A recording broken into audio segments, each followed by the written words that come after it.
Good morning, St. Francis in the Foothills. Can you hear me okay? Welcome to St. Francis in the Foothills United Methodist Church. My name is Mike Wilkerson. I'm the pastor here. I'm kind of tied to a mic this morning because I was going to not use the lavalier. We have a guest speaker today. Yes. Our guest speaker today is Imam Jamal Rahman. He's a popular speaker. I'm going to just read to you what I got. Popular speaker of Muslim Sufi spirituality and interfaith relations. And along with his Interfaith Amigos, Pastor Mackenzie and Rabbi Ted Falcon, he's been featured in the New York Times, CBS News, BBC, and various NPR programs, and including here at St. Francis in the past. Yes. All right.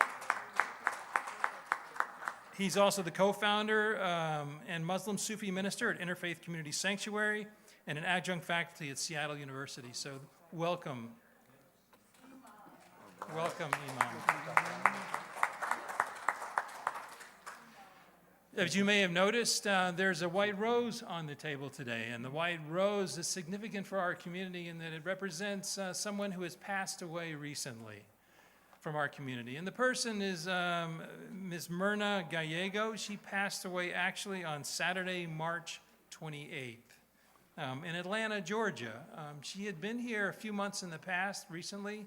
However, she had to go to Atlanta to be with her son who was taking care of her. But since that time, she has passed away. So prayers for those who are mourning her loss and for her family. A couple of announcements. Faith 250. Remember, that's the 250th celebration of the signing of the anniversary, or the 250th anniversary of the signing of the Declaration of Independence. We're doing an interfaith program for that. There's 3 different communities that are going to be participating, Kolami, the synagogue with Rabbi Malcolm Cohen, Mountain Vista United Unitarian Church, that's with Matthew Carey, and then here at St. Francis, our church also. So there's opportunities for you to get engaged with that. We're going to have monthly meetings and work up to the June 30th presentation or celebration or the service that we're going to do for that. We haven't decided, and you get to participate in planning that. If you would like to participate, please sign up. The next event we're going to do is going to be on April 28th. It's a Tuesday evening at 6 p.m. So if you would like to be part of those conversations, get to know some folks from those other communities, please just go online and sign up. And also the Enneagram and Leadership Workshop is coming up next Saturday. That's a really wonderful workshop. It's a 2-part Enneagram and leadership designed to strengthen self-awareness and deepen communication.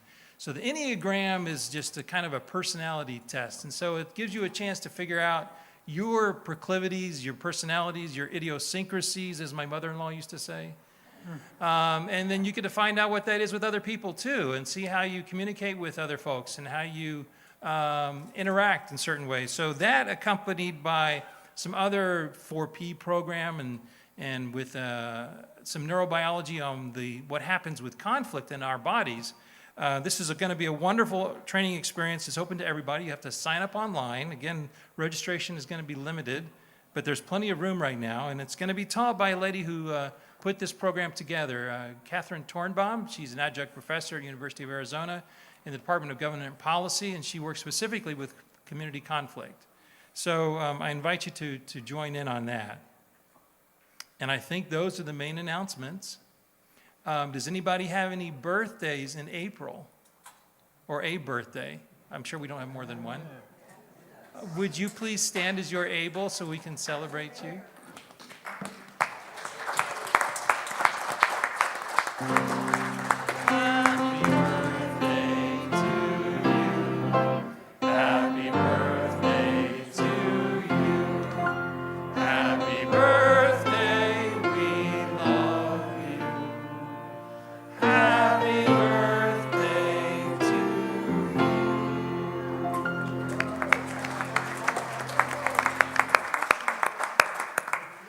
Now also, is there anyone here that would like to introduce themselves? You're welcome to do that at this point, to just raise your hand and say hi if you're new, or if you haven't been here in a while, you're welcome to do that. John Luke Picard from And if not, I'd still like to definitely meet you on the front porch after the service. There's lots of goodies out front, so please just say hi when you get a chance. So let's greet those who are going to be celebrating with us online, or yourself later. And let's greet those who are going to be celebrating together in this space. Please stand as you're able and greet those who are celebrating here.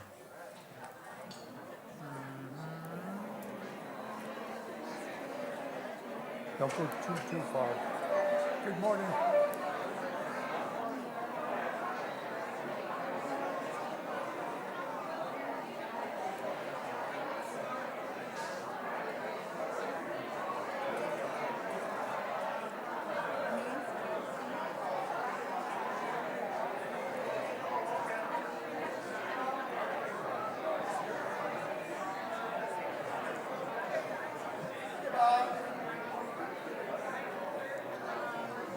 Steve.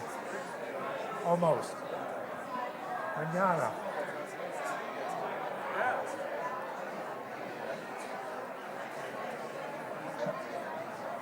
It's one of their master builds.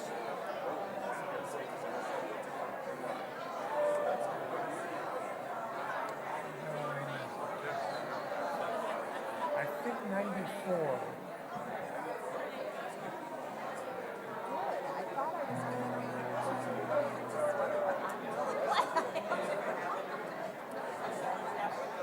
You know, I had to rough them up to get them. You know, those were handmade. It is. It is.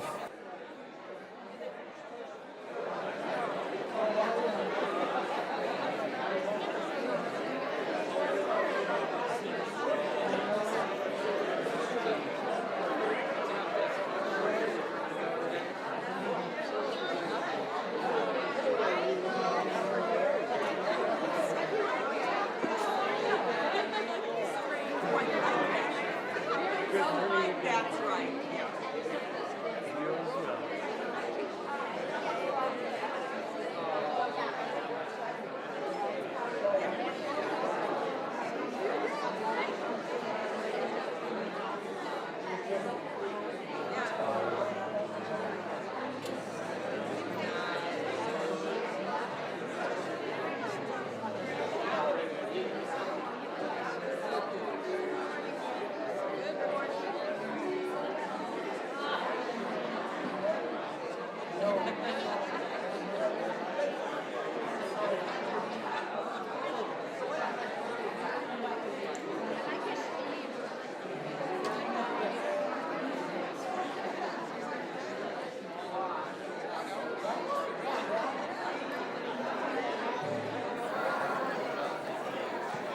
Okay, let's get this party started. Well, 1, 2, 3, 4, 5, 6.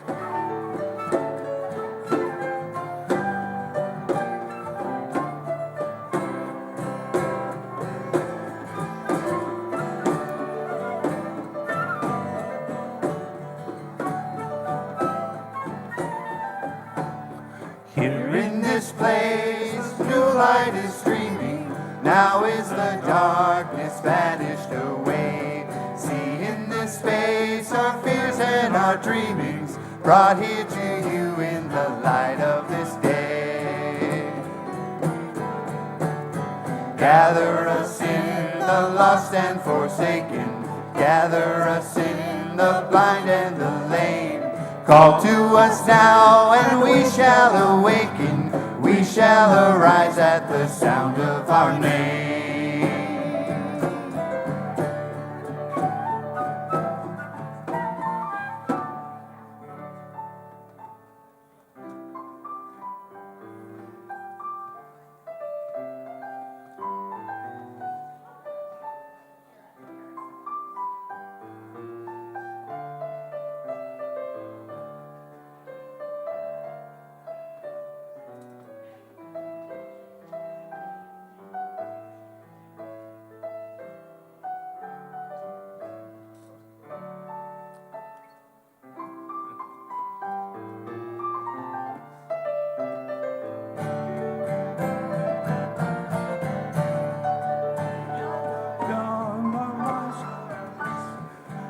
are the young, our lives are a mystery. We are the old who yearn for your face. We have been sung throughout all of history, called to be light to the whole human race. Gather us in the rich and the haughty, gather us in the proud and the strong. Give us a heart so meek and so lowly, give us the courage to enter the song.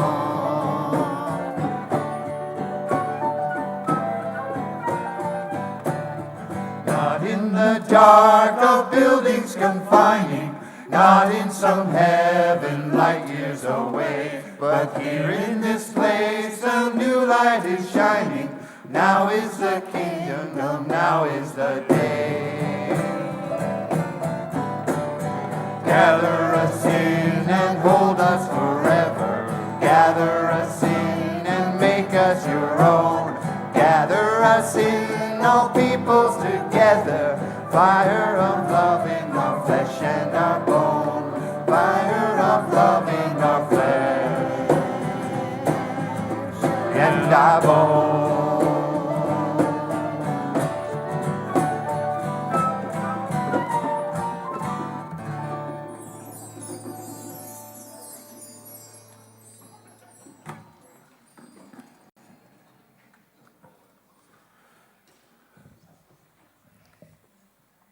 Every war and every conflict between human beings has happened because of some disagreement about names. It is such an unnecessary foolishness because just beyond the arguing, there is a long table of companionship set and waiting for us to sit down. What is praised is one, so the praise is one too. Many jugs being poured into a huge basin. The differences are just illusion and vanity. Sunlight looks a little different on this wall as it does on that wall, and a lot different on the other one, but it is still light.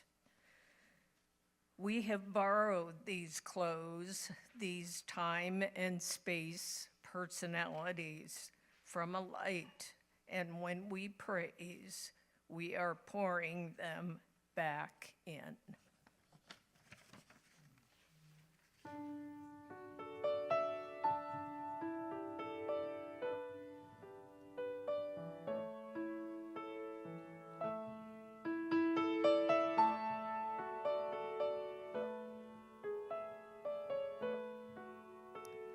Sister, sister, pray with me. Know the prayer your life can be. Sister, sister, pray with me. Know the prayer your life can be. Pray, pray, pray with your heart. Brother, brother, sing with me. Know the song your life can be. Brother, brother, sing with me. Know the song your life can be. Sing, sing, sing with your heart.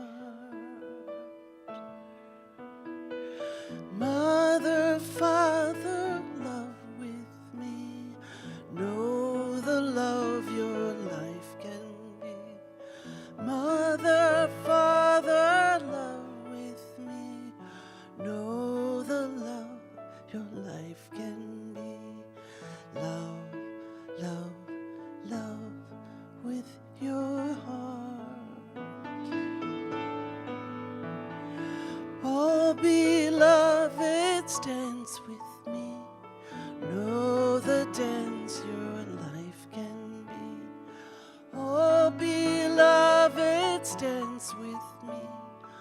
know the dance your life can be. Dance, dance, dance with your heart.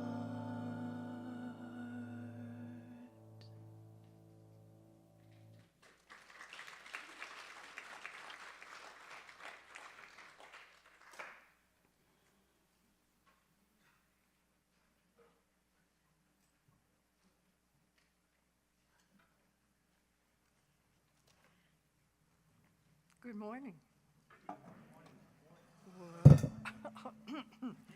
Okay, that got attention. So, hi, I'm Joy, and this is Mara. Maya. I can't help it. Anyway, we're here to announce next Sunday is Eco Sunday. We're celebrating Earth Day. So, and this is my little pal, Eco Frog, who is here to say how you can help us celebrate Earth Day. And that is because Maya has some wonderful, these are our new improved water containers that stainless steel beauties hold up a couple of different colors. We've got all kinds of beautiful colors. And all you have to do to get one of these lovely things, the first 20 people who feed our little Eco Frog some $5 worth of lettuce here in his little can, will get a free, like that. We've got free for $5. Yeah. Well, the original cost is gazillions more. So anyway, just how many of you have noticed our water refill station right out there in front? And good deal.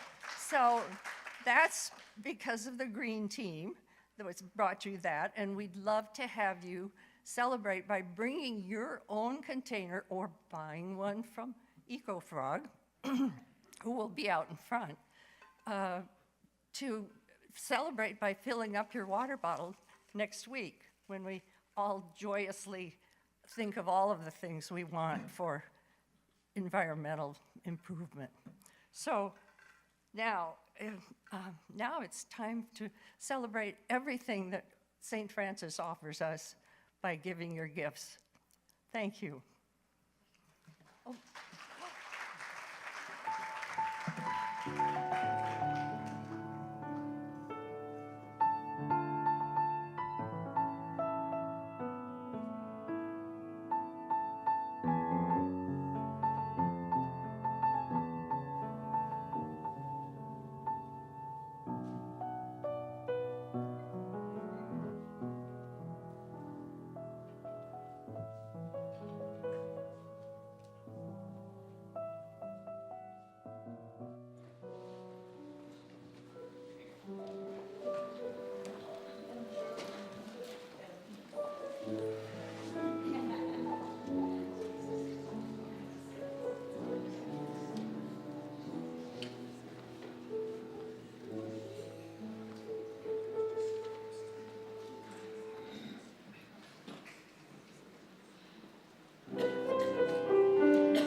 So my dear friends, a short meditation called the heart meditation. If you gently close your eyes and just sit back relaxed.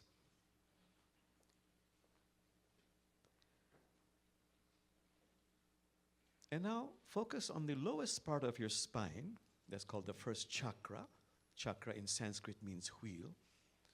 And then intend to send a beautiful cord of divine light from that base of the spine all the way down, deep, deep, deep into Mother Earth, connecting us to the womb of Mother Earth. Feeling that sense of bonding, connectedness.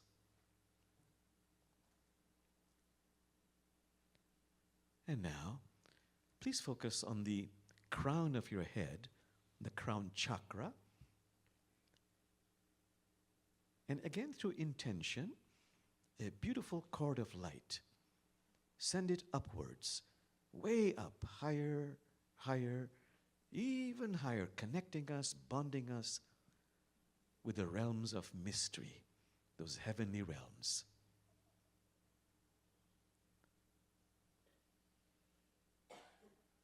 Feeling centered, balanced, poised, between heaven and earth.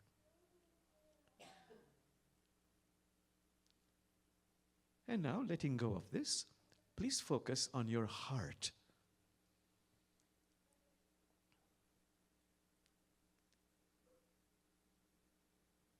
There's a beautiful revelation that came to the Prophet Muhammad in a dream where God says to humanity, "O beloved one of humanity, I cannot be contained in the space of the earth. I cannot be contained in the space of the heavens, but I can be contained in the space of the pure, loving heart." Just be with the heart. Spirit is outside of us and also inside of us, inside our heart. The space of the heart is actually infinite, eternal. Divine heart is inside human heart. And now here's the meditation. As you focus on the heart, tell the heart with feeling, "I love you," or "You are loved." Again and again, "I love you. You are loved."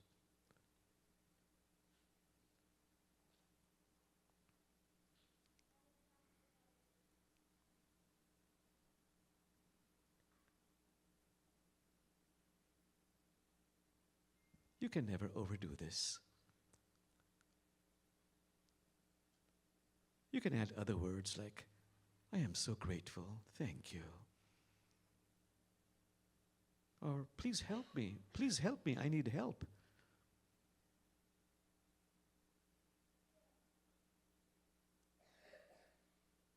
"I love you.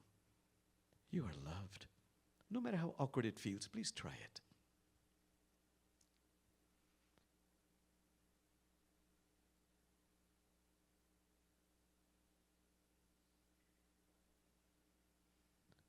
And as you keep saying those words, a most beautiful divine vibration, filled with divine blessings of healing, empowerment, transformation is flowing from the tongue into the mouth,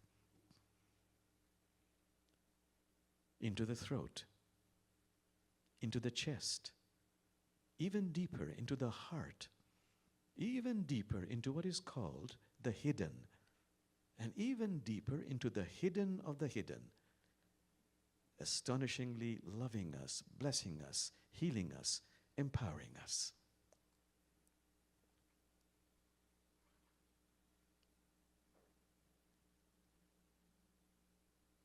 And now, stop saying anything you want to say. Just stop saying anything. Just be with the heart.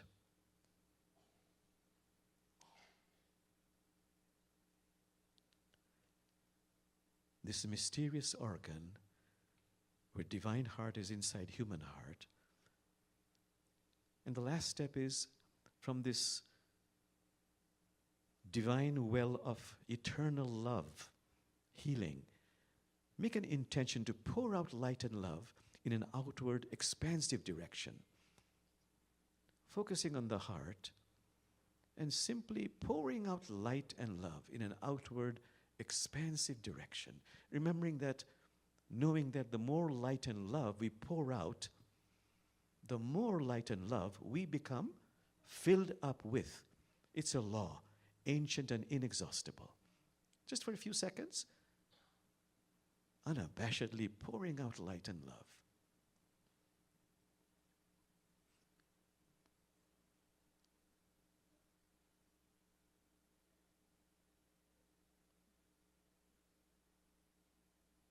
And as I bring this to a close, I'll do a chant. At the end of the chant, just gently open your eyes. Bismillahirrahmanirrahim. Bismillahirrahmanirrahim. La ilaha illallah. La ilaha illallah. One more time. Bismillahirrahmanirrahim. Bismillahirrahmanirrahim.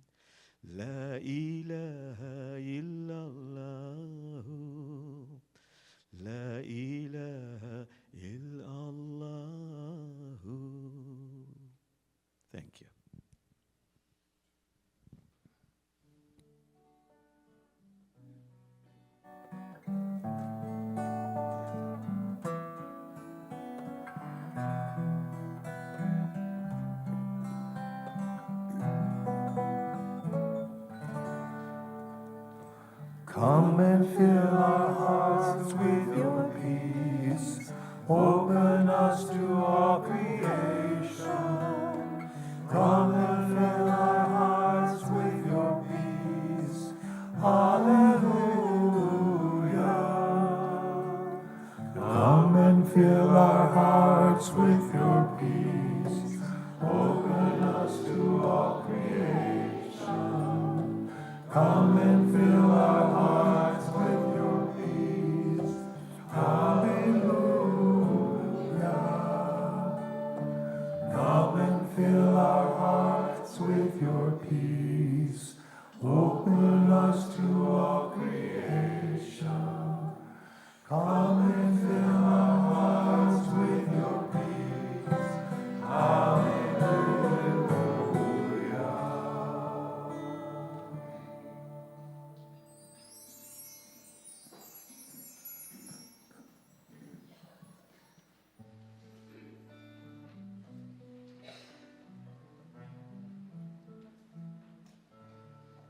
Good morning. Our scripture this morning is from the book of Romans, chapter 12, verses 14 through 18. Bless those who persecute you. Bless and do not curse them. Rejoice with those who rejoice. Weep with those who weep. Live in harmony with one another. Do not be arrogant, but associate with the lowly. Do not claim to be wiser than you are. Do not repay anyone evil for evil, but take thought for what is noble in the sight of all. If it is possible, so far as it depends on you, live peaceably with all.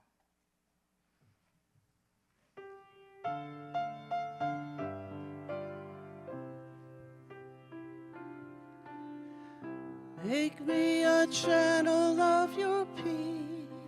Where there's despair in life, let me go. Where there is injury or pardon, Lord. And where there's doubt, true faith in you. Please sing with me. Oh, Master, grant that I may never seek so much to be consoled as to console, be understood as to understand, to be loved as to love with all my soul. Make me a channel of your peace. Where there's despair in life, let me bring hope. There is darkness, only light, and where there's sadness, ever joy. Oh, Master, grant that I may never seek so much to be consoled as to console, oh, to be understood as to understand, to be loved as to love with all my soul. Make me a channel of your peace. Where there is hatred, let me bring you love. Where there is injury or pardon, Lord. And where there's doubt, true faith in you.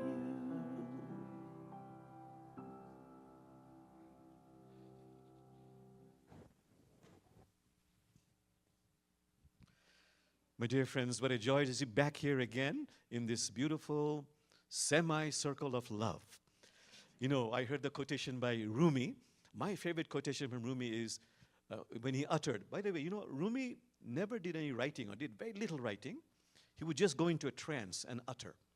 So one of his utterances is, please come out of the circle of time and enter the circle of love.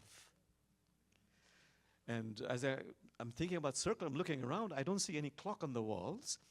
And that's because, there's one there? Oh, there's one there. Oh, thank you so much. Thank you. Otherwise, I was going to think, my God, being an Easterner, I would just talk and talk and talk and talk till somebody starts to snore. So today I'm going to talk about, conflict, polarization. What are some insights, wisdom about that? The first one I'm thinking,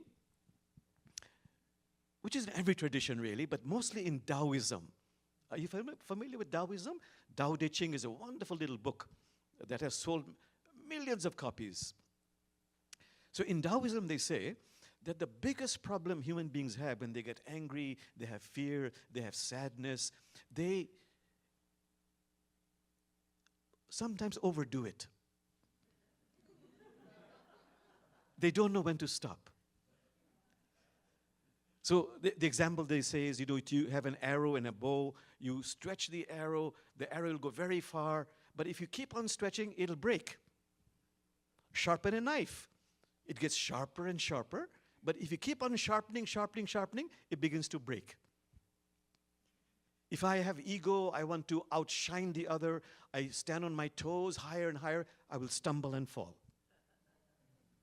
In Zen, they say, for example, if you're drawing the beautiful picture of a snake, and then you overdo it, you like a caterpillar, you make small legs on it also. You're overdoing it. Both in our actions and also in our behavior, in our speech. If you criticize somebody, like we are inclined to these days because of what is happening, criticize. Islamic mystics say if you criticize too much, you begin to criticize the grand artist who made that person. If you are always focused on the terrible things that other people are doing all the time, the Buddha had a wonderful saying. He said, dwelling on your brother's or sister's faults, multiplies your own. And Rumi says, if you gossip too much, it's going to hurt you. So his famous line is, veil the faults of others so yours might be veiled. Veil the faults of others so yours might be veiled. And then, in the monotheistic traditions, there is a verse in the Quran also, eye for an eye, tooth for a tooth, right? Now, some people have made jokes about it. My God, if you follow that, then you will all be blind and toothless. But there is a wisdom behind this. It means that when terrible things happen and you react in anger or fear, don't overdo that. Be proportionate. The Quran says for an injury, if you get injured, go for reconciliation. The Quran says, see if you can forgive that person with some spiritual techniques. But if you cannot do that, don't overdo it. Be proportionate in your speech, in your actions. Don't let your righteous anger sort of desecrate and become hate, violence. Or your speech go into paranoia. So, we have to have some spiritual practices. Like, for example, if I get too angry, the Quran says, lower your voice. Why are you shouting? Can't they hear you? Lower your voice. And Rumi says, he goes into utterance, he says, yes, lower your voice. It is rain that grows flowers, not thunder. And then a very famous Sufi master, Al-Ghazali, said, when you get angry, please, Brother Jamal, please, change the tone of your voice. The tone of your voice can be more important than the content of what you're saying. Anyway, just not to overdo it. That's a very important one. Just be with it for a few seconds as I look at the time. Okay.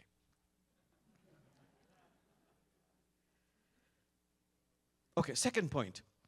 But do get involved when there is abuse, there is oppression.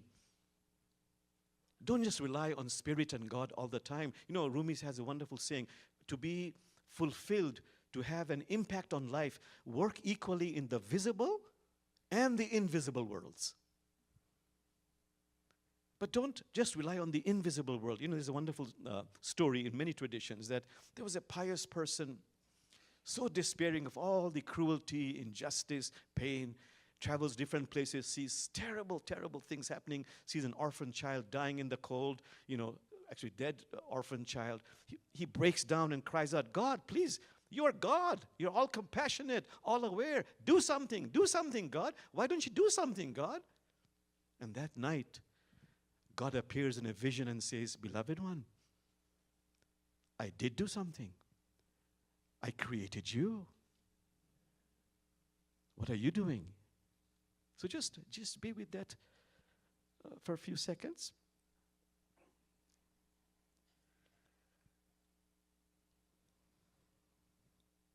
And Prophet Muhammad said, when there is oppression, abuse, yes, get involved. He says, use your hands, meaning do something. Be of service. Use your hands. If you cannot do that, then use your mouth.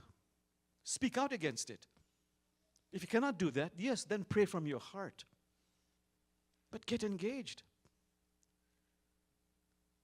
There's a true story of the Prophet Muhammad. He was going towards the mosque to pray, and then there was a Bedouin with a camel who also the Prophet Muhammad met. And the Bedouin asked the Prophet Muhammad, God is so powerful, we must all trust God. O Prophet, should I tie the camel to the post or just rely on God's trust, And what did Prophet Muhammad say? He said, first tie your camel to the post, then trust in God.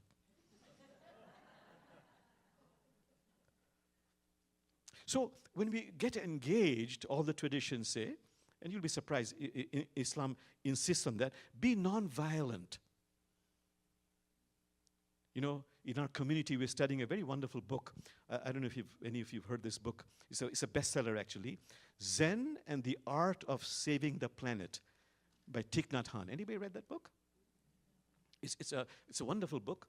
And in that, Thich Nhat Hanh, you know Thich Nhat Hanh, wonderful Buddhist master, who's passed away just recently, who said, yes, you have to be non-violent, but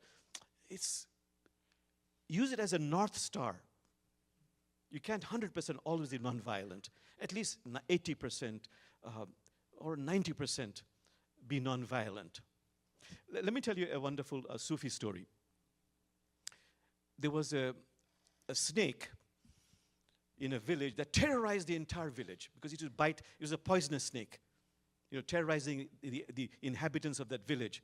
So they contacted this very famous Islamic mystic, a Sufi, and said, please help us do something. And this Sufi master knew the language of animals. And he spoke to the snake and said, please practice nonviolence. Don't bite people. And the snake agreed, okay, your words have touched my heart. They've splashed in my heart. I will practice nonviolence. I won't bite anybody. A year passes. The Sufi returns to the village to see what's happening. And he sees this snake in a very pitiable condition. And the snake says, oh, Sufi master, what did you teach me? You asked me not to bite, and because I don't bite, the children, they kick me, they throw stones at me, the adults pick me up and hurl me against the wall. What did you teach me? And the Sufi master said, listen, snake, I asked you not to bite. Did I ever ask you to stop hissing?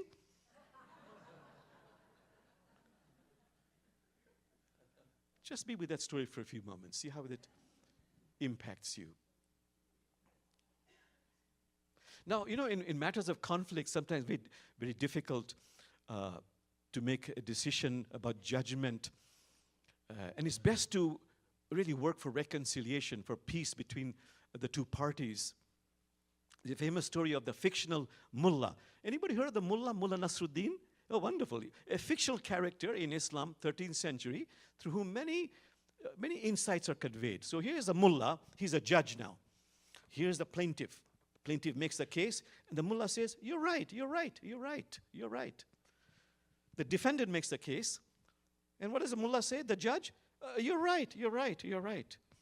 The clerk, the bailiff says, Your Honor, you're a judge. Both sides can't be right, cannot be right, both sides. And the mullah says, you're right, you're right, you're right.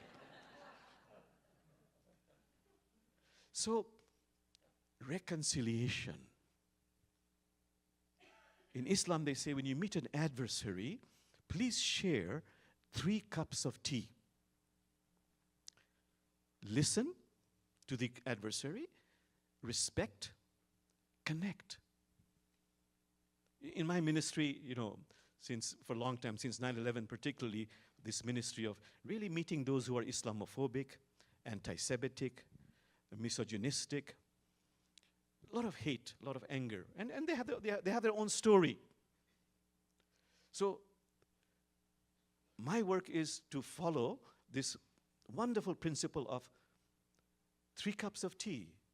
Brother Jamal, just listen, but really listen.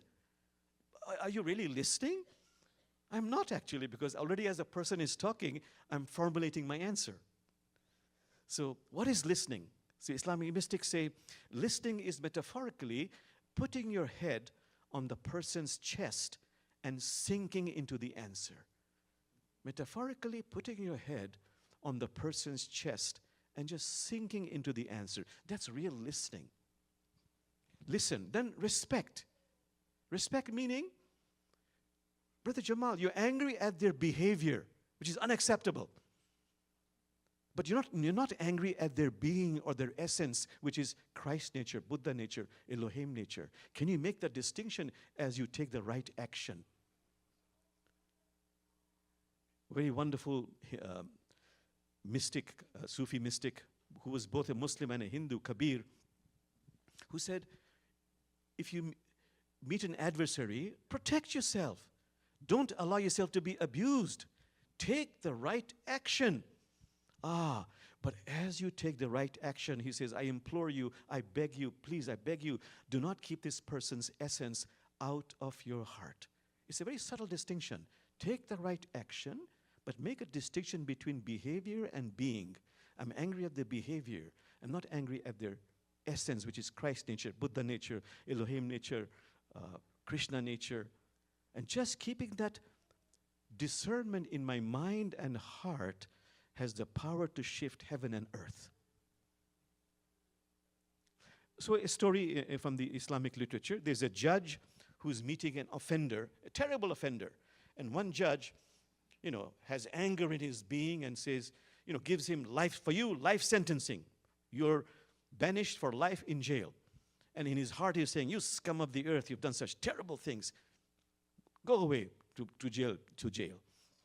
Another judge, same offender, gives the same sentencing, life imprisonment, but speaks with dignity, makes a distinction between behavior and being, and as a judge makes sure that this offender does not suffer indignities in jail.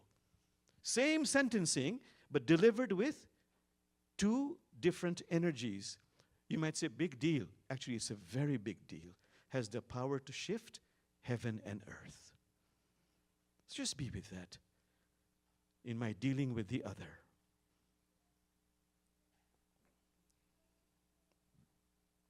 Okay, my friends, what else can I say? Silence. This book we are reading, Thich Nhat Hanh, he says, any confrontation, any adversarial situation, always practice silence before you meet the adversary. Or if you can, together with the adversary, practice silence.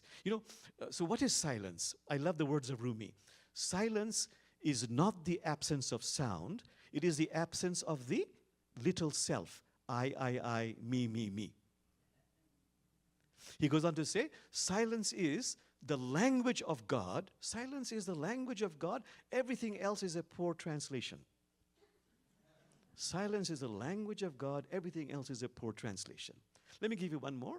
In silence, the branches of your intelligence grows new leaves. In silence, the branches of your intelligence grows new leaves. And Rumi says, if you're an activist, so involved in social justice, earth care, practice silence because you might be burnt out. You're like a fish out of water, says Rumi, a fish out of water, thrashing and quivering on the banks. But from time to time, you need to enter into those oceans of silence.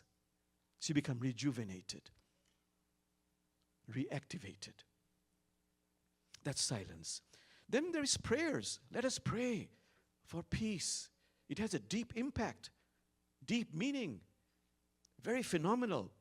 But all the sages say that please pray with what Quranic words are, with increased necessity. There's ritual prayer, but the prayer that you pray with passion. Again, Rumi says about increased necessity, have you not noticed that only when a baby is born, does the mother's chest become filled with milk? Because there is increased necessity.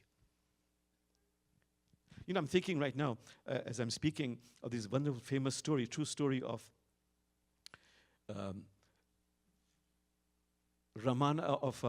Ramakrishna, who was 19th century, and Vivekananda, his most favorite disciple. You know, you have Vedanta societies all over America.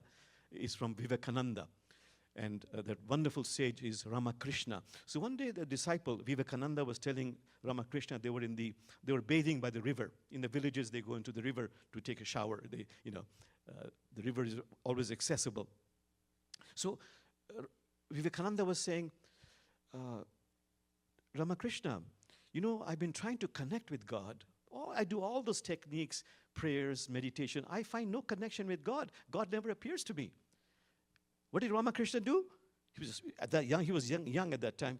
He took the body of Vivekananda, his head, and dunked him inside the water and kept him in the water. And he was flailing his arms, you know, because losing breath. But he kept them a long time, and then he finally let go. And then Ramakrishna said, before you get angry, if you have a need for God to appear, just as right now you have the need for breath, believe me, God will appear. Sense of increased necessity. I'm keeping an eye on the time. Okay, my last point as I look there, let me not go beyond that. My most important, for me, the most important point, if I really want to overcome conflict, polarization, I need to become a more evolved human being, a better human being. You've heard the cliche, don't meet the problem at the level of the problem, rise above it. Expand your consciousness. You'll find creative ideas come to you. You'll be able to control your anger, your sadness in a way that is creative and meaningful. So all the holy books say that, Brother Jamal, to become a better human being, you have to do the inner inconvenient work. And what is that? The first one is, the Quran says, transform your ego from a commanding master into a personal assistant. Let me tell you some beautiful mullah stories. The biggest problem the Prophet Muhammad said is pride, arrogance. That's the main cause for downfall of humanity. So here's a wonderful mullah story, fictional. The mullah on a moonlit night, he's walking and he happens to come across a well. He looks inside and he's shocked. Why is he shocked? Oh my God, the moon has fallen into the well. Sister Moon, fear not. He goes home, gets a rope, finds a hook, he flings it inside, he catches something, he heaves and pulls, something comes loose, he falls on his back and sees the moon restored to its proper domain. And he says, thank God I came along. Ego, arrogance. Our conditioning in life, our patterns of behavior. It's okay, all the masters say, that's just your personality.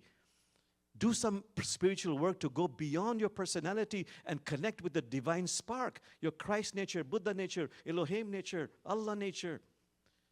But then I have to become aware, shine the light of compassionate awareness on my ego to transform it.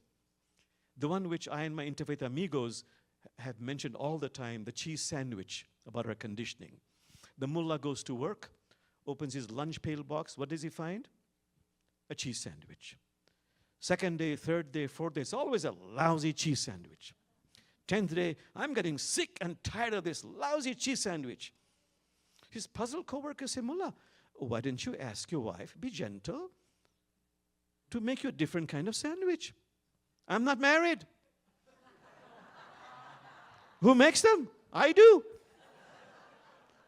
You see, that's the story of our lives.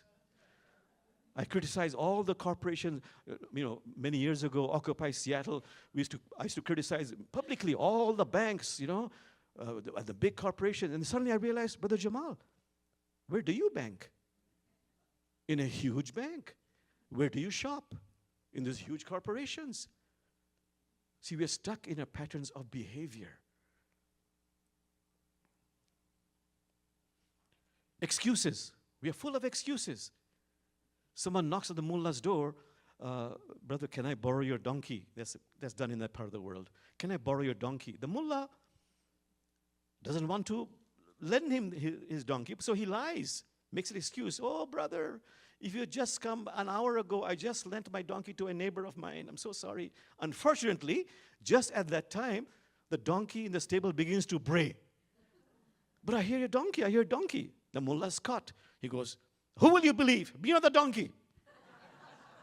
And the story goes on and on and on, but it just shows our incredible excuses that we keep on making. My friends, I'm looking at the time. I've just gone a minute over, so let me just say that, go back to the one point again, for me to tell you my favorite story, which I also said last time here, that, Brother Jamal, don't overdo it with your time also, There's a limitation of time. It's later than you think. So philosophically, all these insights that we read about, that I mentioned here today, the mystics say, the time is now, the place is here, implement it right now. Don't procrastinate. It's later than you think. So my favorite mullah story is the mullah goes to London Museum, and the very dignified, erudite professor says, this is 500 years old. Mullah says, excuse me, it's 504 years old. The guide is annoyed. This is 2,000 years old. Excuse me, it's 2,004 years old. Very annoyed. This is 50,000 years old. Excuse me, 50,004 years old. Now he's really upset. He says, sir, you have a turban, you have a beard, you're from the exotic East. How can you be so laser precise about these dates? Simple, says the mullah. I was here 4 years ago. At that time, you mentioned those dates. It's later than you think.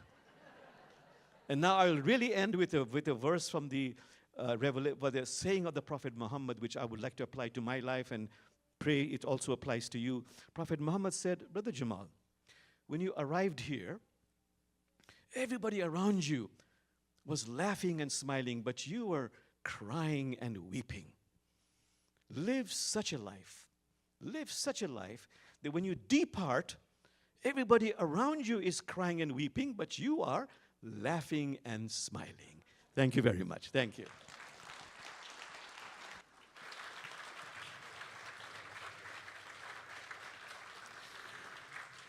Please rise and sing this with me. We're going to do this in a lighter, more joyful way than we sometimes do. You can rise and sing.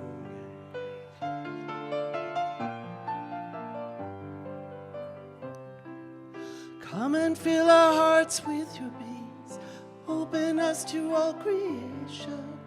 Come and fill our hearts with your peace. Hallelujah. Come and fill our hearts with your peace. Open us to all creation. Come and fill our hearts with your peace. Hallelujah. Come and fill your hearts with the peace. Open us to all creation. Come and fill our hearts with your peace. Hallelujah.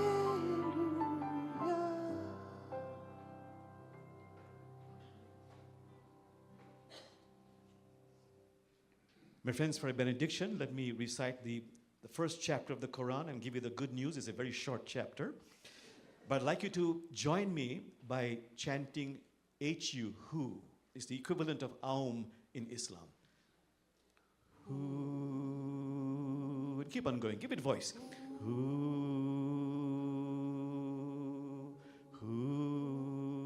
Keep on going.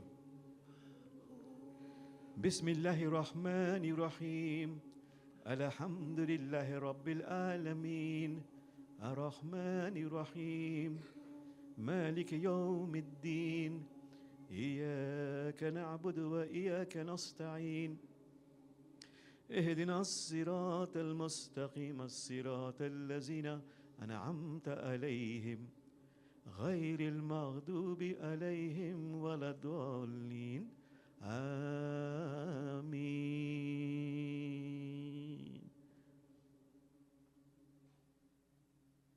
Thank you, my dear friends. And as always, my pastor friends say, go in peace. I always hear that. Go in peace.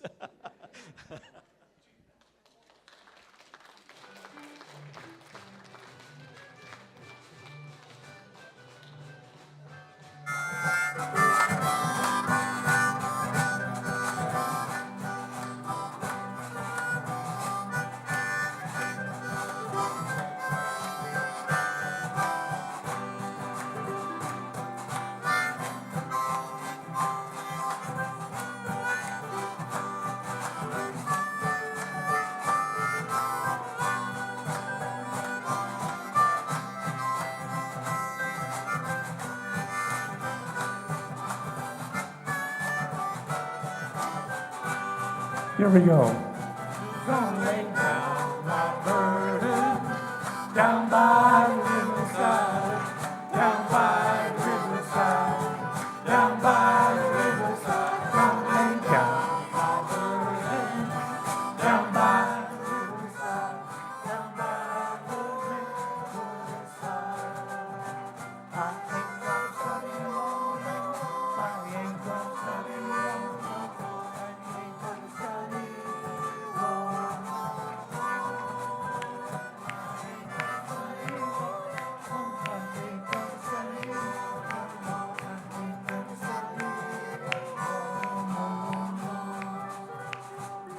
Gonna walk with the light of peace down by the riverside, down by the riverside, down by the riverside. Gonna walk with the light of peace down by the riverside, down by the riverside. I ain't gonna study, I ain't gonna study, ain't gonna study more no more, ain't gonna study.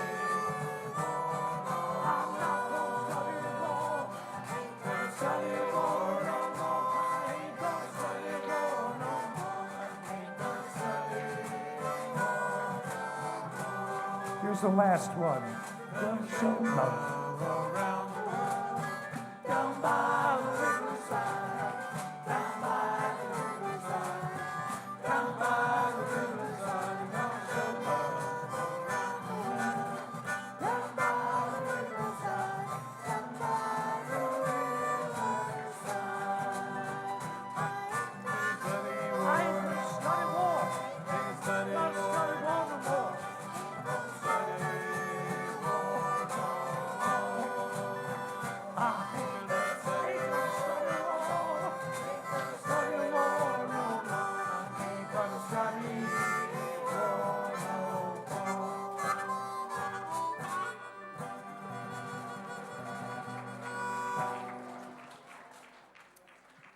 Have a great week.